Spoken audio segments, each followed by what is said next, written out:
say that I'd rather eat 10 pounds of Popeye's biscuits with no drink than ever go out into the ocean. Well, I'd rather ride cross-country on a bike with a hot grill for a seat than spend half a second in the deep sea. There's a lot of living nightmares and paralysis demons come to life if you sink deep enough. And the Megalodon is not one of them. You'll often hear this thing about how the prehistoric apex predator never got discontinued, it's just chilling a step above hell in the abyss. This is cap. For three good reasons. One, there just isn't enough food to sustain a 60-foot you to the natural order. Two, if nature did keep the same jumbo jaws that peaked in the Pliocene, we at least would have seen a body by now. And number three, why do y'all want this to be alive so bad? I promise you there's way worse things down there. Like, I would evacuate my bowels if I ever saw a giga great white shark. But put me in front of a T-posing squid and I'm shitting more bricks than the entire city of Newark. The big fin squid is easily one of the most disturbing things alive as I'm saying You know this. the weird part? People thinking that they would shit their pants if they meet something scary. Scientists believe the big fin catches bodies by dragging those arms, which can be easily 20 times its own body length, along the ocean floor like trawling nets and feeding on whatever poor soul accidentally bumps into them. You're gonna hear me say believe or we think a lot, and that's because we don't know a whole lot about them. Almost every sighting and virtually every specimen studied were either juveniles or paralarvae. We have no way of knowing exactly what their final form could look like. For all we know, this could be Junior, and we just haven't seen Mama Big Fin yet. Who would have thought that just putting elbows on a squid would instantly turn it into the spawn of Satan? Oh, and if you thought the Big Fin was just this slow, passive floating predator, then you're seriously underestimating the ocean's ability to massacre your mental health. And if you're curious, this video I don't think it's that scary down in the though. Gulf of Mexico. But considering they're believed to be the deepest living squids at about 20,000 feet, I have a theory. This is a juvenile, and the big boys are the ones shacking it up down in the crotch of the ocean. But good news, the big fin probably only feeds on small fish and crustaceans. Bad news, there are squids big enough to beef with the biggest predators on the planet. And the biggest predator on the planet that isn't a disgraced former YouTuber is the sperm whale, which on its own would have to be one of the most traumatizing things to witness during their 2-hour hunting expeditions down in the deep sea. Well, the tankiest carnivore on Earth regularly runs fades with the giant squid. And by giant, we're talking about calamari growing to an estimated 40 feet long. Not only are they themselves predators that hunt using 20-foot tentacles, they're opportunistic cannibals that would 100% murk their entire family reunion for calories. Now, nature high-key screwed up their character design. They have a donut-shaped brain and an esophagus running through it. Donut-shaped brain! Not only do they run the risk of choking to a flatline, they can also factory reset their entire personality through severe brain damage. Which is why they mitigate this by shredding their victims with a razor-sharp beak and what is essentially a tongue with teeth, the radula. That beak is such a weapon that you'll rarely see a sperm whale that hasn't been tattooed during a struggle with a giant squid. And while the plus-size cephalopod usually loses in a war with the whale, they do not make it easy. But the most disturbing thing about them is that eye. Giant squids have the most physically imposing eye in nature. Really? I think that's cute. Contrary to popular belief, huge eyes don't exactly help it see further, but it does mean they're terrifyingly good at noticing objects giving off vampire squids, which is a lifesaver since when their biggest opposite sperm whale is on the hunt. We had a vampire tree and a vampire squid. What's next? A real vampire? Oh wait, means the giant squid can detect and use those flashes to avoid becoming a corpse. But I walk into if you ever go swimming in the Giga Squids area, a react-to video request. While you might not see it, the same animal that does its own kind dirty would know called exactly where you are. Unspeakable honestly, Horrors of the one Deep thing Sea. That could be worse than getting stalked by a school bus-sized head. I don't think it's unspeakable though. Like, so spiritually upsetting. I don't think this is horror. About it. I'm gonna go ahead and use a lifeline. The Humboldt squid, also known as the red devil. I'm Lindsay, by the way. Hi. Humboldt squid are found in the eastern Pacific Ocean, typically between 600 to 2,300 feet below the surface of the ocean. And their nickname comes from the way they use their pigment cells called chromatophores to communicate. You're probably familiar with chromatophores through videos of different cephalopods using them to change color, blending into their surroundings, and even dreaming. And Humboldt squid notably use them to turn bright red when they're aggravated, hence the nickname Red Devil. It's very on brand. They're also extremely predatory and have been known to act aggressively towards scuba divers on rare occasion, which becomes a bit more terrifying. I like how they're like extremely aggressive on rare occasion. Thinking, Lindsay, that is not that big. What about the giant squid and the colossal squid that can both get to like 40 feet long? What? I haven't told you the best part yet. The Humboldt squid is known to live and hunt in groups of up to 10, no, up to 100, no, 1,000, yes, in groups of over 1,000. 1,000 squid. That's about 990 too many if you ask me. While hunting in these groups, they use their chromatophores to communicate with each other, coordinating movements and attacks, allowing them to take down larger. I don't think like it's not about the fact that it contradicts itself, Crit. It's just the fact that they're extremely dangerous on rare occasions. That are they aggressive to scuba divers because the scuba divers did something, or are they aggressive just because they can? You know, like, dragging them into the depths until they define it, clarify it. Don't just go like, yeah, you should be scared. But still don't know exactly because some people got attacked. Some people got bitten by fucking dogs. Doesn't mean dogs are bad. This isn't a TikTok collaboration. That sounds like one of the worst ways to die in the ocean. So as you can see, whether it's being confronted by a Humboldt block party or squaring up with a live-action kraken, there are many aspects of the deep sea that end up with you putting your therapist up a tax bracket. And a lot of that's because of this cute little thing known as deep sea gigantism. The idea that the cold temperature, the dissolved oxygen, and the lack of pressure from predators allow some animals to escalate to the biggest and most terrifying versions of themselves. Not Exhibit this A, stuff. the This Japanese is fake. spider crab, which can measure 12 feet across from claw to claw and weigh as much as a human toddler. Only thing worse than a giant spider crab is a giant crab spider. This is an Antarctic sea spider, a dinner plate sized demon spawn that hunts by I like sucking that the it life gives out a of its spider prey through its warning for proboscis. people. Now technically, they're not actual spiders, but also I imagine most people watching technically don't give a especially since this one looks like it identifies as a face hugger. Then there's a giant isopod, which is essentially an aquatic cockroach big enough to be cradled like a baby. No clue why you would though. And if you're looking for a truly supersized animal that looks crossing, gross. the oarfish should be on your list. The giant oarfish can grow to well over 30 feet long, and there have even been claims of those in the neighborhood of 50 feet. Proof that back in the day when we had stories about sea monsters, they weren't lying, they just didn't have all the names yet. Also, if you caught that pun earlier, we're friends now. But with deep sea gigantism and the endless expansive ocean acting as a canvas for Shaitan to practice his art, if you dive deep enough, there be monsters. For example, this. This isn't an animal. It's a group of animals joined together in something like a hive mind. So we're not talking about it. We're talking about them. And siphonophores like this come in many forms, like the Portuguese man-o-war armed with venom to ensure that the excruciating experience of meeting one is permanently etched into your brain. And there's a Priodubia, a giant siphonophore that can flex a total length of up to 160 feet. And even though it's a collective group of tiny animals, its length could humble a blue whale, making it technically the longest creature on the planet. Or at best, a modest second, since the bootlace ribbon worm has been reported to reach Like, don't get me wrong, 180 feet in right? length. And it's toxic because the ocean and of course the ocean can be scary, especially if you're fighting it, like you're in the water just like swimming and you see a huge thing that's like going to kill you.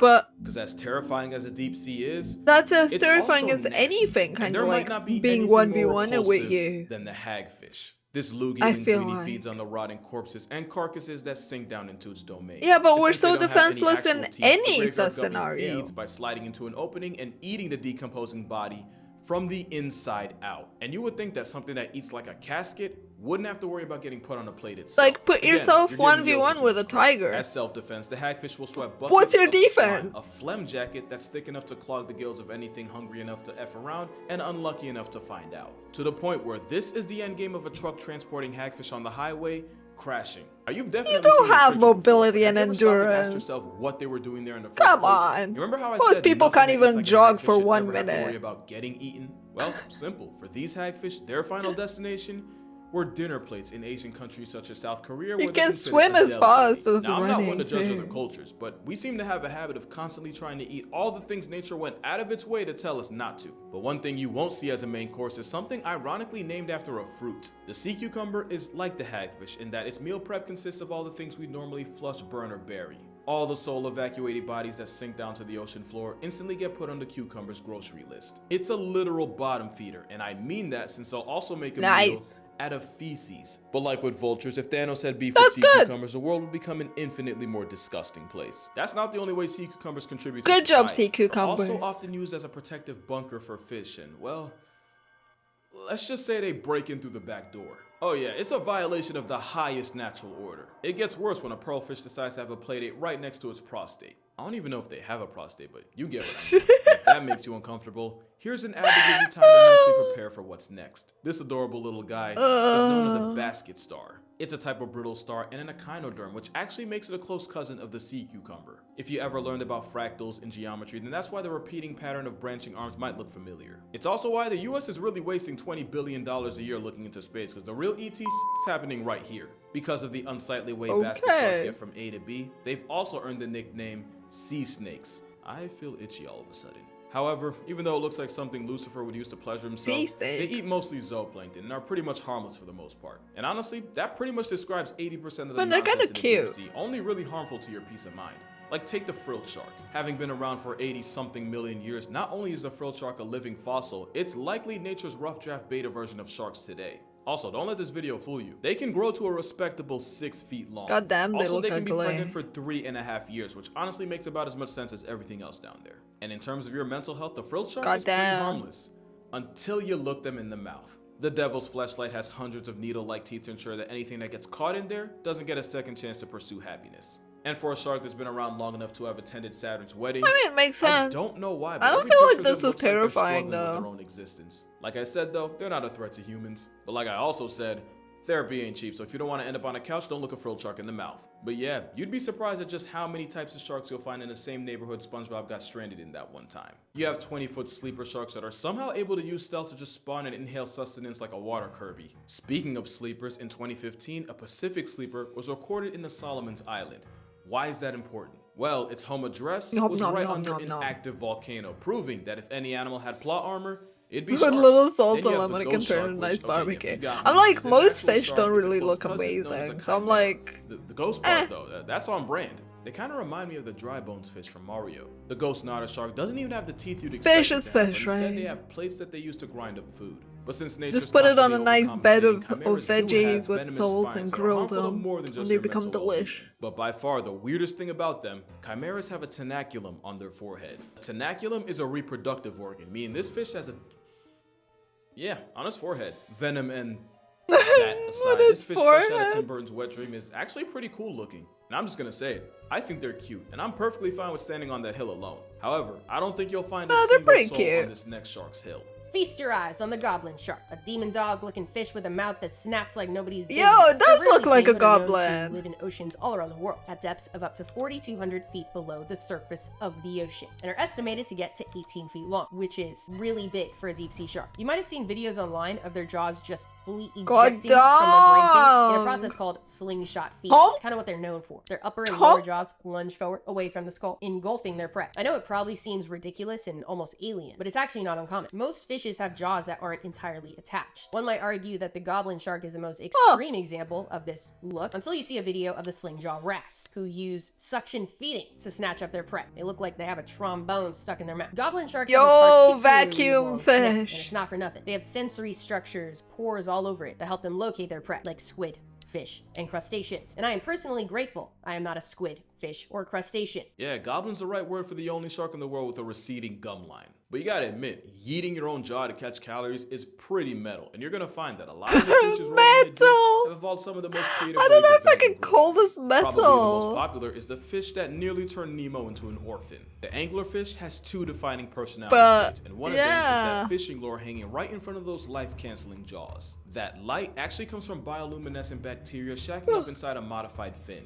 Hey, So when a Daffy bite-sized Dragon. light work swims up to the light thinking it just cops some easy protein, the angler ensures that some fish out there never sees its father again. The other thing anglerfish got clout for is their mating habits. I'm not gonna get into it, just know that if your marriage looks anything like theirs, you're gonna need both a divorce and a restraining order. And you know what? Intensive therapy on top of that. Extra freaking dishes. Nemo's paralysis demon isn't the only deep sea creature to weaponize light. This distinguished gentleman is known as the stoplight loosejaw, and its defining trait is that it uses a red light to hunt, which turns out to be a massive cheat code, since the longer the wavelength of a color, the less energy that wavelength has, and the faster it gets absorbed by water. And since the color red has the longest wavelength out of all of them, it's the first one to get absorbed.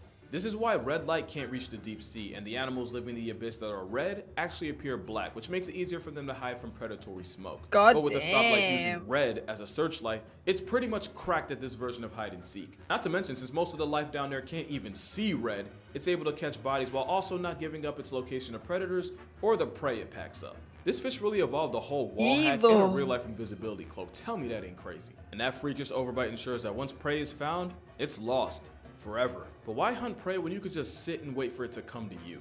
That's the entire playbook for the deep sea lizardfish. Just look Yo, at that this smile. one's so You know he's on the very cute. and at over Look at 2 feet long, us, they earned like, the title of being one of the premier apex predators of the deep got sea. you. As a habitual camper, they lie waiting for life to pass them by before they What's lunge up, and use Daffy hypodermic Dragon? needles What for you up teeth to cancel today? it. And with Apex standing for anyone providing smoke gets extinguished, lizardfish don't hesitate to turn their own kind into coffin bombs. Lizardfish. And with the whole point of those teeth being to hold struggling, panicking prey in place, they make sure they don't live long enough to learn from their mistake. But as much of a therapy bill this gecko guppy's mugshot might be, it might not even be the worst headshot in the ocean. Poor not fish. as long as this is still a factor. I don't know anyone who would waste the oxygen trying to defend this. I didn't even know this Many say this is a existed. face only a mother could love. Well, then maybe he is my son. This is the deep sea telescope fish, one of the most stunning creatures of the deep tropical ocean. I didn't even It know found a this depth of fish about 1,600 existed. to 6,600 feet below the surface of the ocean. I can't say that normally. Surface of the ocean. And like you'll see if you look up photos of them online, they are often photographed at unfortunate Hope you have an angles that awesome don't do them any time. justice. They orient themselves upwards, hanging out vertically in the water column, as they use their specially adapted eyes to hunt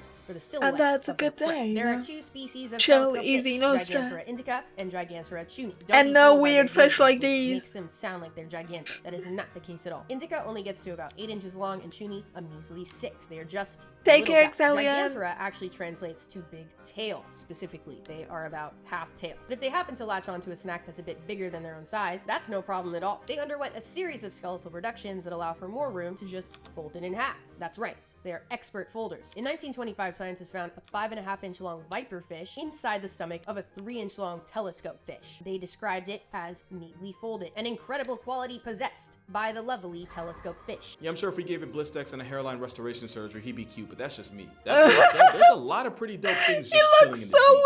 Take the weird. barrel-eyed fish, the fish with a transparent head that means it can spot ops or prey directly above it, thanks to those two green gummy-looking orbs that are actually its eyes. What or the ultra-rare giant fudge? phantom jellyfish, equipped Okay, with this 30-foot one's arms cool. that makes this ET understudy the This length of one's a whale cool. shark. And when I say rare, I mean this jelly's only been seen like 100 times in the history of mankind, so the fact that you're watching this right now is kind of wild. Then you have the deep sea Dumbo octopus that copes with stress by turning itself into a ball to discourage predators from eating it. And if this right here looks familiar, yeah, right to his thighs. The vampire squid does Yeah. the inverse, as they'll turn themselves inside out. I and wanna into turn their myself in a operational ball panic whenever they're I'm pressed stressed. by a possible predator. Then And at how about least a sea Midnight pig could for play you? with me. Take everything I said about sea cucumbers and forget it for a second, because honestly, they're just really cute in a way I can't fully explain. But it's not hard to see what makes this squid instant serotonin. Rosia pacifica, or the stubby squid, is actually more like a cuttlefish. It's also a cuddly fish, and it's nature's apology letter for the sheer trauma it saturated the ocean with. It's actually real, and those arts and crafts looking eyes help it catch prey on a nocturnal schedule. It's also important as an environmental indicator, since scientists will often study their responses to changes in water pH and use that to determine how polluted the water is around them, which you would think would earn this anime octopus the respect of the Yoink! scientific Back community. Well, you'd be back wrong. to This video was hiding. Some scientists found one, and let me just say, not even Hiroshima got roasted that hard. But that's gonna do it for this video. Make sure you go ahead and drink water, hug your moms, go subscribe to Lindsay's channel, link will be in the description. Shout out to Lindsay for being in this video, and I'm gonna see y'all in the next one. This was pretty cool. Fake, like Davy They Jones. look like googly eyes. And look, they just painted them on. It looks so fake. So some other aerobic team just came before and just left it here. It's like some little kid dropped their toy. Poor squid man. He is awesome. That's a good focus. Just sitting there, going like, why? Why do I have to sit there and be judged? It's always weird when they don't blink, right?